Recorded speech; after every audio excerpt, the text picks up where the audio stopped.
আজকে আমরা 7টার সময় ফ্লাই করব কাতারে এবং দোহাতে আমরা নেমে আজকে আর এটা যেহেতু রাত হয়ে যাবে তেমন কোনো ইয়ে নেই। আমাদের বিজি ডে যাবে 22 এবং 23 তারিখে।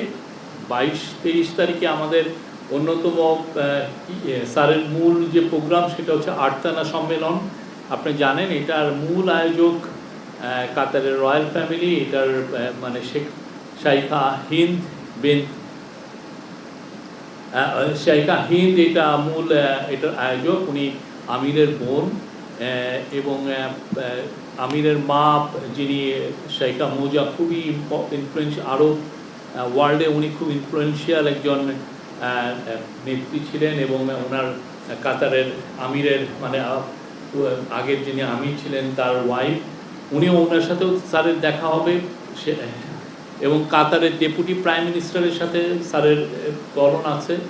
এছাড়া কাতারের আমির শেখ তামিম, উনি যদিও এখন একটু ট্রাভেলিংয়ে আছেন, বাট ওনার সাথেও আমরা আশা করছি ওনার সাথে প্রফেসর ইউনুসের একটা আলাপ হবে। এছাড়া এই পুরো টিমে আমাদের এনার্জি অ্যাডভাইজার যাচ্ছেন। এনার্জি অ্যাডভাইজারের সাথে কাতারের সাথে যেহেতু আমাদের একটা লং টার্ম এনার্জি, বিশেষ করে এলএনজি ইম্পোর্টের একটা চুক্তি আছে, তো কাতারের সাথে আমাদের একটা লং টার্ম এই আলাপ, এই এনার্জির আলাপগুলো হবে। তাদের সাথে আমাদের ভিসা সংক্রান্ত কিছু আমরা আলাপ করব।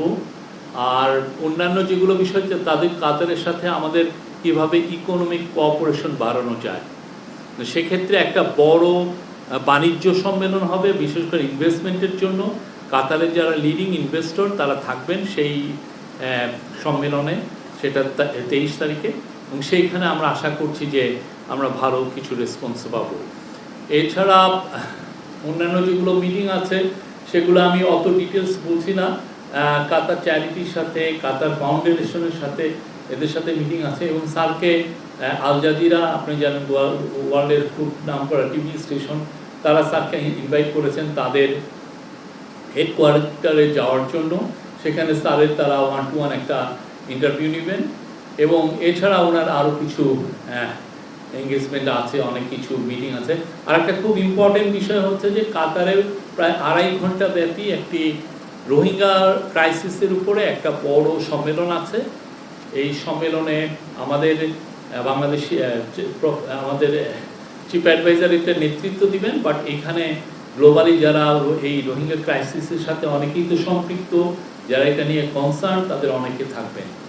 আমরা আশা করছি এটা খুব সাকসেসফুল একটা মিটিং হবে। এর মাধ্যমে আমরা আপনারা জানেন আমরা নিউ ইয়র্কে সেপ্টেম্বরে একটা ইউএন একটা হোস্ট করতে যাচ্ছে, খুব বড় একটা রোহিঙ্গাদের উপর একটা বড় সম্মেলন।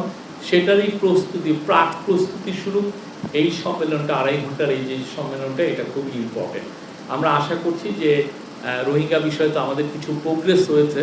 সামনে এই যে একের পর এক আমরা যে বড় বড় সম্মেলন করছি, তার মাধ্যমে রোহিঙ্গা ক্রাইসিসের বিষয়টা যেটা অলমোস্ট ফরগটেন হয়ে গেছিলো, সেটা আবার গ্লোবাল ম্যাপে, গ্লোবালের ডিসকাশনের যে ম্যাপ, সেখানে ফিরে আসবে এবং এটা নিয়ে আমরা দ্রুত কিছু সমাধান আমরা পাবো, এটা আমাদের আশা। এই 4 দিন উনি ফিরে আসবেন হচ্ছে আমাদের বাংলাদেশ সময় খুবই আর্লি সকালে, অর্থাৎ 2:30টার দিকে, 25 তারিখ রাত 2:30টার দিকে, মানে 24 তারিখ দিবাগত রাতের পরে যে সকালটা। আপনারা জানেন এই প্রথমবারের মতো আমাদের একটা হেড অফ গভর্নমেন্টের সাথে 4 জন আমাদের নারী ফুটবলার এবং ক্রিকেটার যাচ্ছেন। তাদের যেই অনুষ্ঠানাদি যে আছে তাদের জন্য সেপারেট অনুষ্ঠানাদি থাকছে। আমরা আশা করছি যে তারা কাতারি যারা স্পোর্টস অফিসিয়াল, আপনারা জানেন কাতার স্পোর্টসে অনেক উন্নত, তাদের সাথে কথা বলবেন আর তাদের সাথে অনেক ধরনের ভিউ এক্সচেঞ্জ হবে। কাতারের অনেক স্পোর্টস ফ্যাসিলিটিতে তারা ভিজিট করবেন এবং আমাদের সাথে কাতারের কী রকমের স্পোর্টসে কোলাবোরেশন করা যায় সেই বিষয়গুলো এই মিটিংয়ে আসবে। এবং আমরা আশা করছি যে কাতারের স্পোর্টস মিনিস্টারের সাথে তাদের দেখা হবে, কাতারের স্পোর্টস মিনিস্টার আমাদের চিফ অ্যাডভাইজারের সাথেও কলন করবেন। আমাদের সাইডলাইন অনেকগুলো মিটিং হবে। এই মিটিংগুলো আসলে সত্যি হতে কাতারের সাথে যেটা আমাদের পারস্পরিক যে সম্পর্কটা, এটা আরো নতুন উচ্চতায় নেওয়ার জন্য। আপনি জানেন কাতার খুব ছোট দেশ হলেও মিডল ইস্টে তার অসম্ভব একটা ইনফ্লুয়েন্স। এবং কাতার গ্যাসের ক্ষেত্রে ওরা ওয়ার্ল্ডের পাওয়ার হাউস।